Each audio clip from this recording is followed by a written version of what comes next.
Good afternoon, everyone, or good morning for the people that are calling in from the US. Welcome to the Waylay webinar.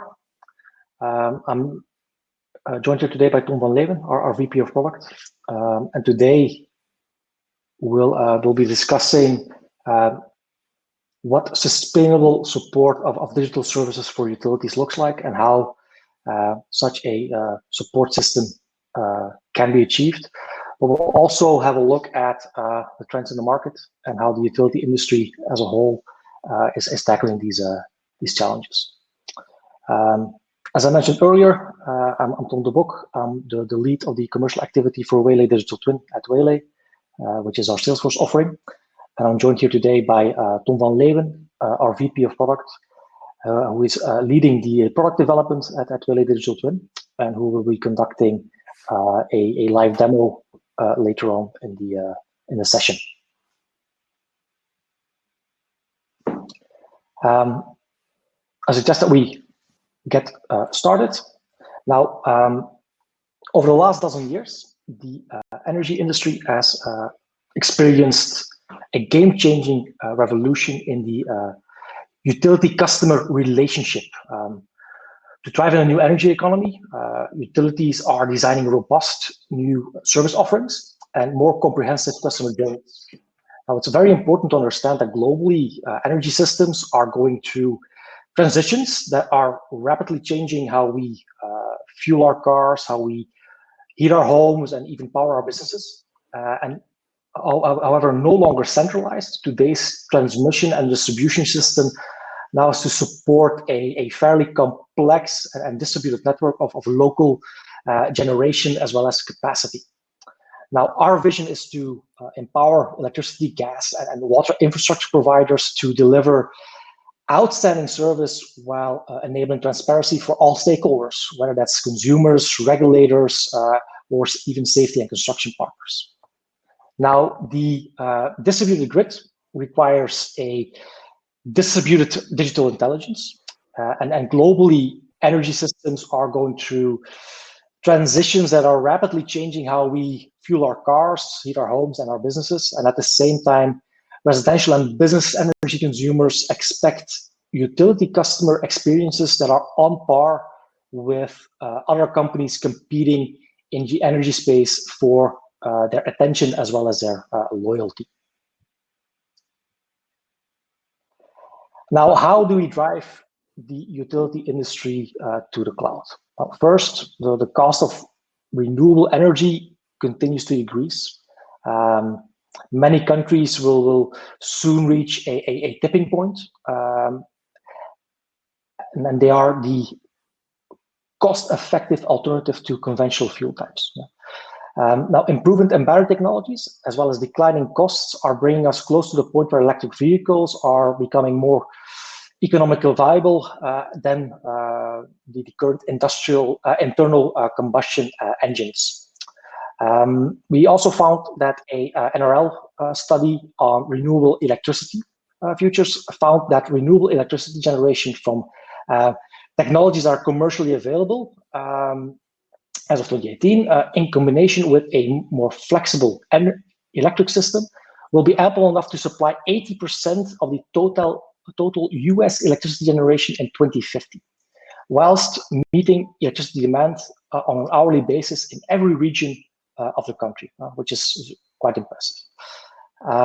Secondly, a green tech research estimates that also in the US, the combined growth in adoption of consumer-side generation, including distributed solar, electric vehicles, combined heat, the distributed storage, and residential smart thermostats, is expected to reach over 104 gigawatts of capacity by 2023, which is an equivalent to almost as much power as the Texas grid operator ERCOT is currently registering for its bulk generation system. Next to that, decentralized grids, they may be the best way forward in countries that are trying to modernize power delivery, and also to keep up with a swelling demand and leapfrog to a clean, affordable energy infrastructure. For example, analysts POSITED in South Africa. Distributed energy generation can solve a generation capacity, access, and reliability problems, and ultimately be the key to economic prosperity for the region. Next to that, decentralization, but also decarbonization and democratization are driving utilities to digital and cloud solutions. And digitalization projects are beyond just the planning phases.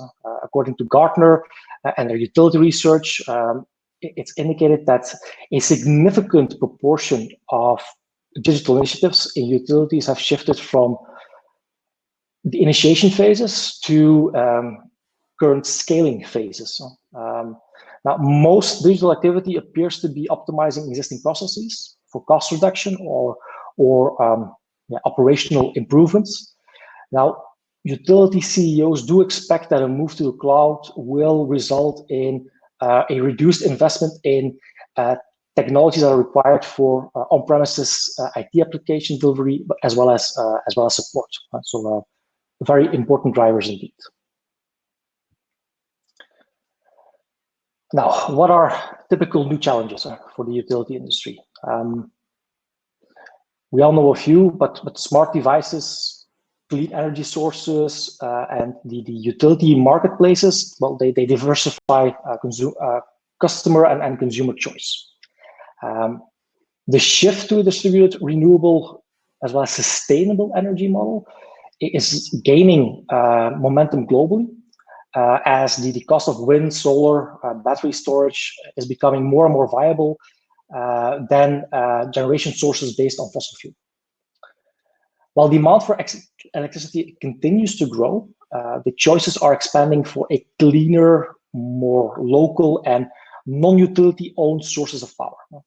For providers, a fragmenting market means there are more dimensions to manage with respect to utility customer offers. We also have DERs, distributed energy resources, which increase customer capacity.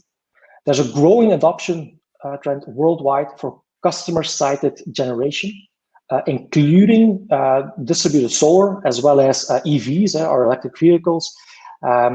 Combine that with heat and power, distributed storage, as well as megawatts from residential smart thermostats, which is a new flexible end user capacity, which is driving utilities to seek more ways to engage with those customers.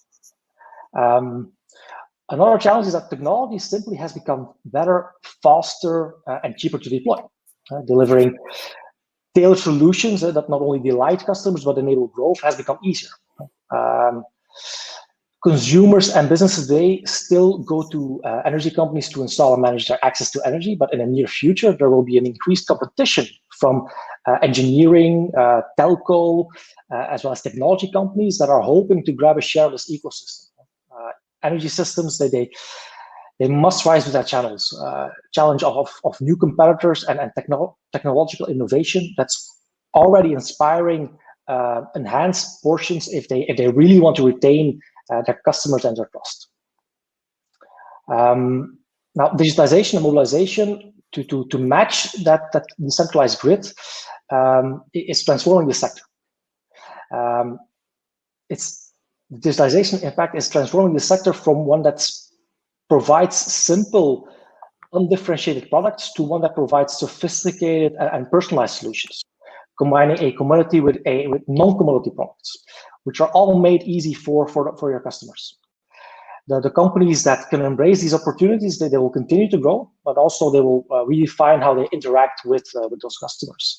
And especially in the B2B sector, as margins on power become further challenged, the energy supplier that can quickly configure, package, and price a wide range of products and services, and honing in on the ones that are most valuable to the customer and to the utility, those will be the ones that stay ahead. Not only will they deliver superior levels of service, they will reach and presumably retain more customers to drive growth as well as value.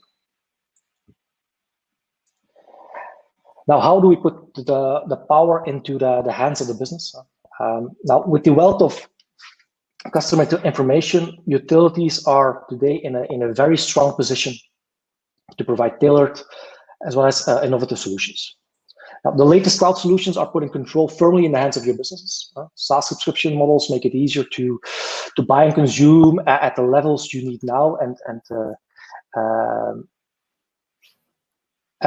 in the future.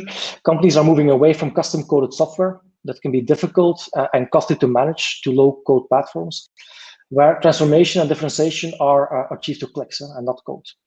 There's a market change in how solutions are developed and deployed. Large IT projects taking years to deliver are being replaced by smaller, more agile implementations in which solutions and value are being realized in a matter of weeks rather than months or years. Utilities themselves are replacing legacy pricing as well as customer system with cloud-based systems that can support frequent product innovation, that have responsive contract as well as account management, and that have and that support user self-service. Utilities in general, they need the nimbleness to stay responsive to customers who have more and more choice, and they need intelligent systems that can help them quickly prepare offerings for different segments while protecting margins in a market that's both dynamic as well as volatile. Now, standardizing on a future-proof platform, so the rapid consumerization and digitization of technology is, let's be honest, it's happening in all industries. So not only in utility sector, but it does apply to this industry. There's a massive opportunity to redefine and transform the relationship between customers and utility companies, and all of it is based in the cloud. Digital transformation, when customer-driven, businesses to put the customer at the absolute heart of their thinking, directly tailoring solutions to exactly what they need rather than being restricted by what legacy systems can accommodate. Utilities need interoperating systems that are smoothly orchestrated in a way that the cloud and open integration standards are currently supporting. Improvements in integration have made the linking and leveraging of data so much more straightforward than in the past, effectively allowing solutions to quickly parse and use data from one system to improve the customer's experience. But partnerships and collaborations are going to be key, both within and outside the organization. Now, utilities are facing the challenges of internal, historically siloed data systems. But they also want to bring in outside data and valuable third-party tools and data sources to enhance customer programs, marketing and outreach. Both internal and external data sources must be brought into place and must be provisioned to many users and roles.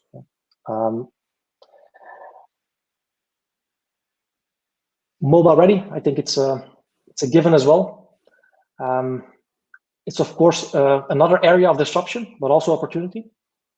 A majority of customers are handling their payments online currently. 42% of those online interactions are occurring on mobile devices.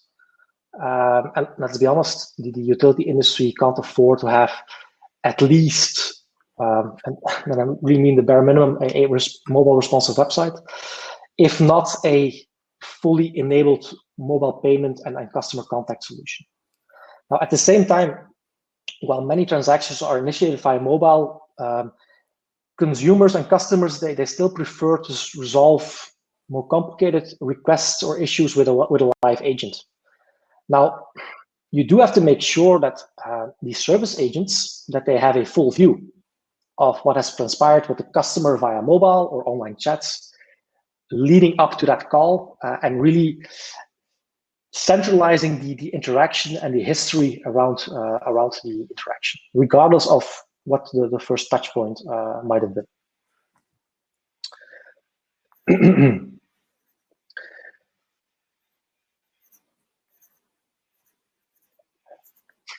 Now, when we talk about the customer experience and connected assets, it's really important to have a both painless as well as an effortless experience. Preventive or having upfront detection of issues, which will result in less downtime and faster problem resolution, as well as enabling self-service for your customers, and then really working on the servitization, but as well as working on outcome-based contracts is what really become viable in the future, right? And we, from our end, with our solution, which is Waylay Digital Twin, we try to help your industry together with Salesforce, our partner, to enable these changes and to help you face the challenges ahead. Now, what is Waylay Digital Twin? First and foremost, we are an ISV app available on the Salesforce App Exchange. And in essence, what we do is we'll bring asset status as well as health and performance data from, of course, your assets in the field to your Salesforce environment. We'll allow your business users, and that's key, your business users to both monitor as well as interact with those assets remotely and entirely independently. Now, why independently? Typically, when you think of monitoring assets, you think of monitoring rules that are created on an AWS or Azure platform. You need coding knowledge to be able to pull that off. And you typically require fairly long lead times to have everything set the way you want it to. Our solution gives the power to the people that actually work with the assets, right? We're very strong when it comes to pattern detection in IoT data, but we provide your business users with a truly no-code point-and-click interface to start designing and executing those rules. And we don't limit ourselves to only IoT data, right? So even for those who still have legacy systems, for lack of a better term, that are using SCADA or PLCs, or even the ones that don't have full or continuous connectivity for the assets, also those types of assets can be connected and monitored within Salesforce via our solution. So we don't limit ourselves only to the state-of-the-art sensors, but we do go quite a bit broader than that. Now, why Waylay Digital Twin? What we often see in the market today, and the utility industry is no exception, is that our customers oftentimes they will have a console or a platform where they perform their service in. They'll schedule their technicians, they'll handle requests and complaints and whatnot, and they'll have a second system where all asset data will be gathered and will be acquired. However, for the people that are responding to the calls, or the people that are fixing the issues, it tends to be quite difficult to understand what's wrong, as they have to start sourcing information from multiple sources. As a result, root cause analysis are more difficult, more time is spent, and to be undertaking action is not always clear from the get-go. And that's the challenge that we're trying to solve with our application. We, from our end, what we try to do is we will provide your team with a complete picture of the asset within their service console, right? The end goal will be to shift towards a predictive service model. But to achieve, to get there, of course, there's some steps in between. The first often being becoming a whole lot more efficient when it comes to repairing and maintaining your assets. Learning as much as you can on the go, and putting the foundations so you can really shift towards a proactive model. And then in the end, hopefully also work in a predictive way. The benefits of our solution, we've listed 4, but there's of course more, but we highlighted these 4. The biggest one will be that we by using our system, you won't only have a system that will only have your business context or will only have your asset information, but will centralize everything within one platform. So all of your contracts, all of your maintenance plans, all of the KPIs that you have to adhere to, all of your customer conversations, everything that happened with either the customer or the asset will be centralized within one platform. And you can build so many automations around that, making the life of your organization so much more efficient and so much more easy. Secondly, and I touched upon that a bit earlier as well, we don't only allow you to visualize asset data, but we also allow you to monitor the asset, to actually build monitoring rules themselves, whether those are anomaly checks or machine learning algorithms that you want to deploy, or you want to have simple conditional-based checks that are running. All of those can be built and deployed from within our application. We'll not only provide you with real-time information, but we'll also provide you with historical data. So by default, we'll go back 3 months. But of course, in certain cases, it might be needed to go back further, and that's of course easily done. But the key being is we provide you with both real-time data as well as historical data. So you can really go back and see whether or not there's a trend that needs to be discovered, yes or no. And then fourthly or lastly, our solution is standardized for Salesforce. So it's a native integration. So our components can be embedded in whatever Salesforce technology that you're using, whether it's Sales Cloud, Service Cloud, Field Service, or you're using Einstein, or you're using Slack even for the early adopters. We play nice with all of these parts. Technically, the biggest issue that we've solved from our side is scalability. So we have an off-core engine which will do all of the heavy lifting. We'll do all of the calculations, and we'll feed back only relevant data points to your Salesforce environment, keeping it light, nimble, but most importantly, very, very scalable. Whether you've got 100 assets or you have 1 million, our system has you covered. As I mentioned earlier, we play nice with a lot of parts of the Salesforce ecosystem. Here, there's a few, Service Cloud and Field Service being the most obvious ones, I would say, as we convey or are playing a very important role when it comes to the servitization of a number of our clients. But that being said, there's use cases to be made for revenue tracks as well within Sales Cloud. You can expose our data within Tableau CRM or Tableau Analytics. If you want to enable self-service for your customers, whether that's via Slack or via Experience Cloud, if you want to have analytics to be run, so the system can propose you with actions to be undertaken and truly working in a preventive way. Einstein can help there. And then, of course, if you're using Industry Cloud or Utility Cloud for either equipment as a service or to improve your operational resilience, we can play our role or our part there as well. And then maybe a last slide before we jump over to a quick demo scenario of our application. Maybe quickly showing the architecture as well of how we would embed ourselves within an existing ecosystem. It's very important to understand that we are non-disruptive architecture-wise. Typically, all of your IoT investments or deployments that you've made, none of these have to be replaced. As you can see in this slide, on the left-hand side, you see your assets, which are typically, the data at least is typically collected or aggregated on AWS or Azure, maybe even a proprietary system that you've built.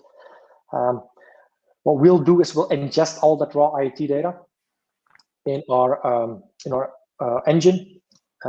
We'll execute our rules, so all the heavy lifting will be done in our engine, and then we'll create what we call alarm records, which are then fed back into your Salesforce environment.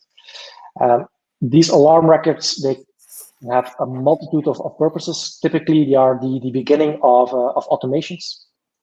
For example, automatic case creation or opportunity detection or whatnot.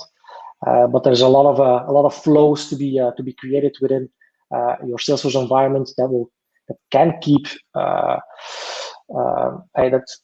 track of your assets, but at the same time look at the business rules that have been defined and that are and the SLA, for example, of which a customer needs to adhere to. But okay, so far for a quick introduction and setting the stage, I suggest that we jump into a demo of our application. Tom, the floor is yours. Yep, thanks, Tom. So my demo is going to be about showing how the Waylay Digital Twin app is actually empowering utility business users to take advantage of the asset telemetry, right? And basically do something useful with that telemetry rather than just looking at fancy graphs and dashboards. So Tom, if you don't mind going to the next slide, I'm going to explain a specific scenario where we show the strengths of our solution. So the demo that I'm going to show you is about a connected building. It's a commercial building. It has various connected assets. Some of these assets are energy consuming, others are energy producing, and maybe there are a few that also are storing energy. So in our case here, we will start with step number 1, where a service agent or a business user is pretty much defining a predictive maintenance rule that is going to continuously monitor parameters, telemetry from the assets, such that we are alerted in advance if a particular asset is basically going to fail.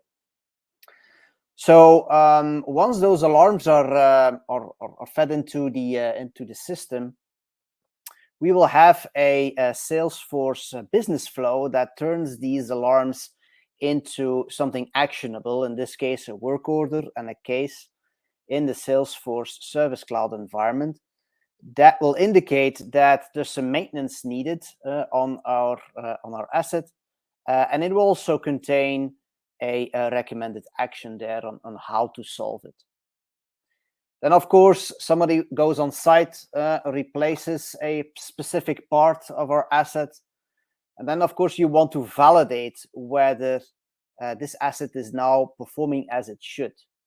In fact, what we will show is that our system is able to analyze the IoT telemetry and perform all sorts of health checks to see if there isn't any other issue with the asset that needs to be fixed, or a dependency towards another asset, for example.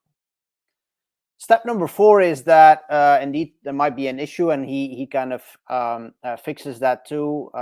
He completes his job, and then, of course, validates whether the asset is actually reporting normal data. And so we will also show that if desired, you can actually, from the Salesforce environment, within the Salesforce experience, dive into the raw IoT data if you would like to do that. We will, as Tom has explained, we have a scalable solution how to do that, where the data resides out of the Salesforce platform, but with some very nice Lightning Web Components, as it is called. We can visualize this information, not only for the case manager or the business user, but we also could offer this in an Experience Cloud dashboard towards the end customer, such that the end customer has a dashboard that shows the health of his assets. And then step 6 is to basically, where everything is fine, and then you close the work order, and your job is done. And we are we're dealing with a happy customer because this issue is not going to happen again. All right. So I'll take over the screen right now. See, I used to have a button here. Okay, now I have it. All right.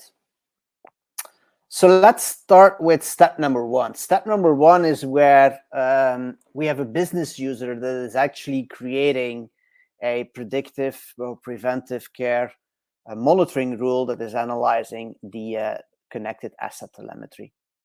So that is something that you can do with the Waylay Digital Twin app. So once you install it in Salesforce, you as a business user, I stress business user, you don't need to be an IT expert. You don't need to have any coding skills. You don't need to be an admin either. You just can go to this Waylay app and create your rule template. Okay, a rule template is a library of generic rule use cases that we provide with the app. Conditional rules, connectivity gap detection, statistical anomaly detection, out of range detection, conditional diagnostic tests, and so forth, that are ultimately a no-code rule designer that allow you to create your specific IoT processing rules that afterwards we're going to apply in bulk on a number of assets that that are actually eligible. So you can pick your use case out of this list. Fortunately, I've already created a few of those rules in advance. And this one here is the one that we're going to focus on. It's basically a rule that where we are going to define a temperature check. So we're going to analyze the temperature telemetry from our assets.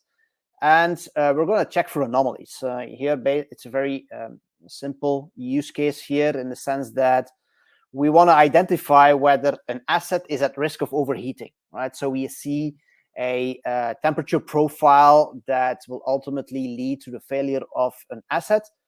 And that's something that we want to be notified in advance such that somebody can be dispatched to pretty much solve this problem by, for example, cleaning a filter or replacing a certain part. So what you see here at the bottom of the screen, it's like I said, it's a form. It's completely no code. You don't need any coding experience or training to be able to use this.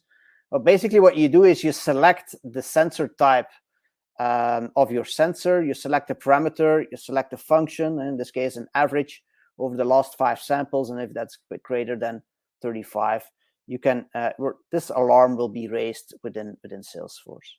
Optionally, you can chain additional conditions. For example, you want to maybe add an error code to the whole system.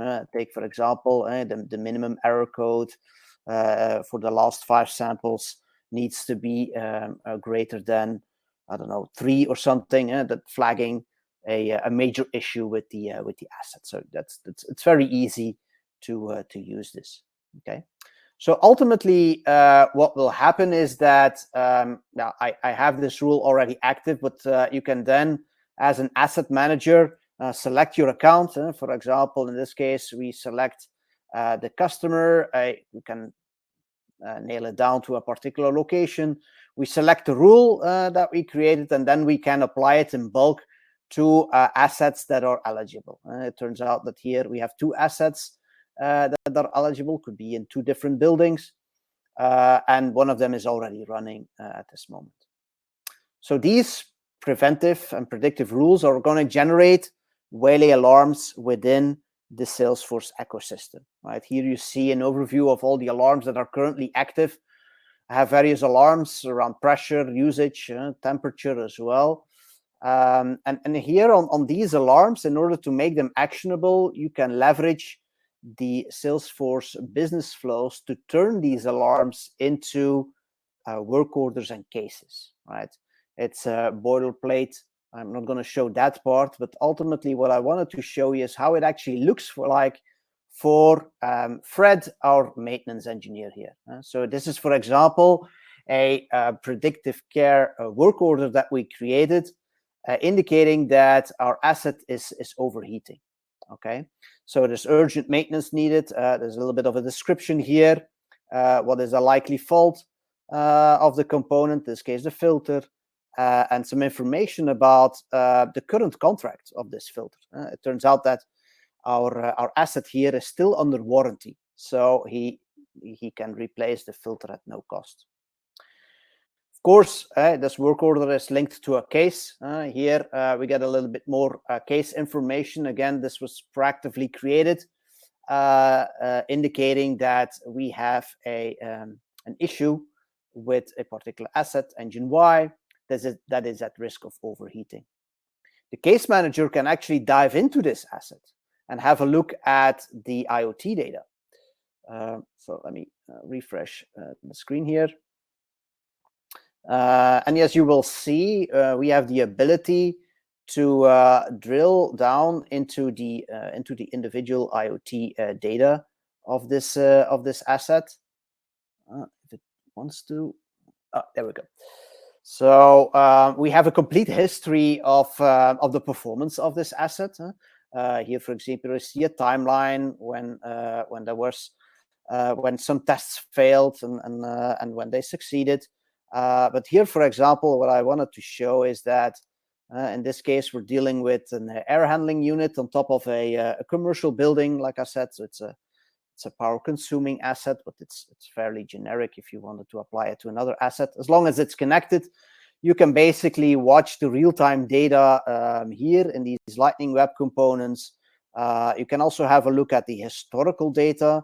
For example, if you look at the temperature, if I refresh this for the last hour, you can see the temperature profile. So it's quite varying. So it's definitely not healthy, right? So this is all very useful.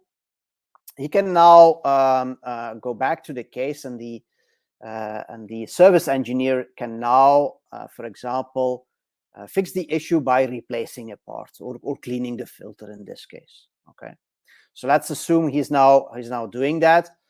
Well, he can then also launch one of our additional features, which is a Waylay diagnostic test. Again, a diagnostic test is something that a business user can create using the no-code user interface that I showed earlier for the proactive rules. It's a similar scenario for diagnostic tests. The only difference is that diagnostic tests are like one-time tests that you typically do before and after a maintenance activity to quickly check whether the asset is healthy. So let's do that. Let's run this flow. And the first thing that this flow is going to do is going to bring up the list of diagnostic tests that are available. Okay, so we have a generic diagnostic test that we can run to validate all parameters of this asset.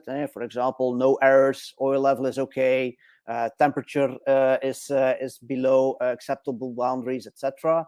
Or he can run specialized diagnostic tests for testing specific things. Okay, let's now, for example, do the generic health check. Let's run that. So what's going on right now? It's the test is actually launched on the Waylay rule engine. It's going to evaluate the latest data of our asset and is basically going to provide a recommendation whether it's succeeded or not. Okay, so here in this case, we have a success scenario. All parameters look okay. All tests has passed. So that means that the maintenance activity has succeeded, and we can now close the work order and the case. Okay.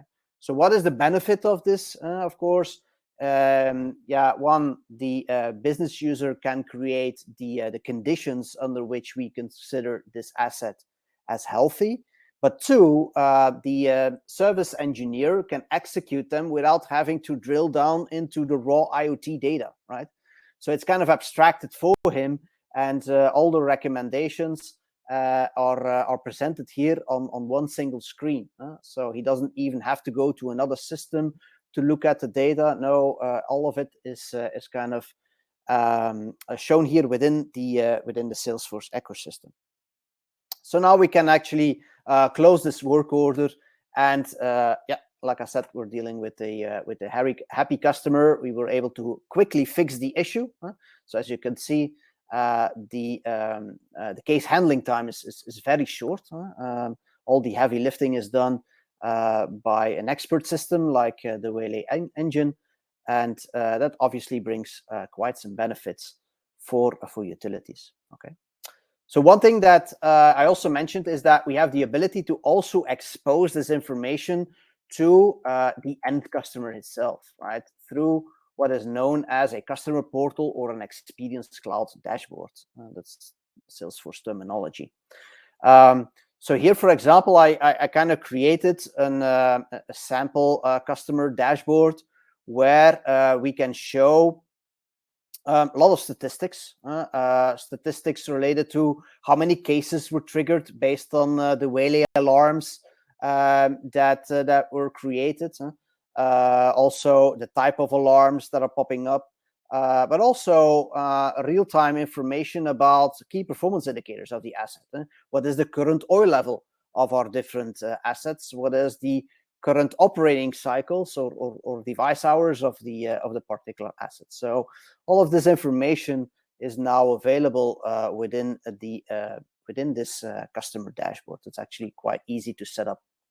In fact, you can also provide your customer with a complete drill down of the asset information. So if I go to our engine Y here, you can actually see that the same information that was visible for the case manager is also now available as real-time and historical data for the end customer. So ultimately, you can use these type of portals also for self-service, right? So to run these diagnostics tests, for example, it's very simple to also expose them here in this dashboard, such that the end customer can self-troubleshoot some of the issues himself using the Waylay Digital Twin solution. Okay, right, that's it from my perspective. Tom, you want to take over here? Sure. Guess I have to stop sharing, I guess, or can you take it over? I can once again take it over, sure. I did notice that we didn't allow questions to be posed by text, apparently, when I'm launching the webinar. So my apologies, because normally this would be the Q&A session of the Q&A portion of the session, I would say. But I do hope that you all found it interesting of what we have to say, both the picture of the industry today, as well as our response or our solution to those challenges. I want to thank Tom as well for presenting today and giving the demo. And then anyone that's attending and that has questions, of course, you feel free to reach out to us. We're happy to schedule a one-on-one session with you as well, or simply respond to any questions that you might have on where we see the industry going, but also how we look to tackle the issues or the challenges ahead. So yeah, thank you all for attending, and I wish you a pleasant evening, or for the people across the pond, a pleasant working day still. Yeah, let's meet again.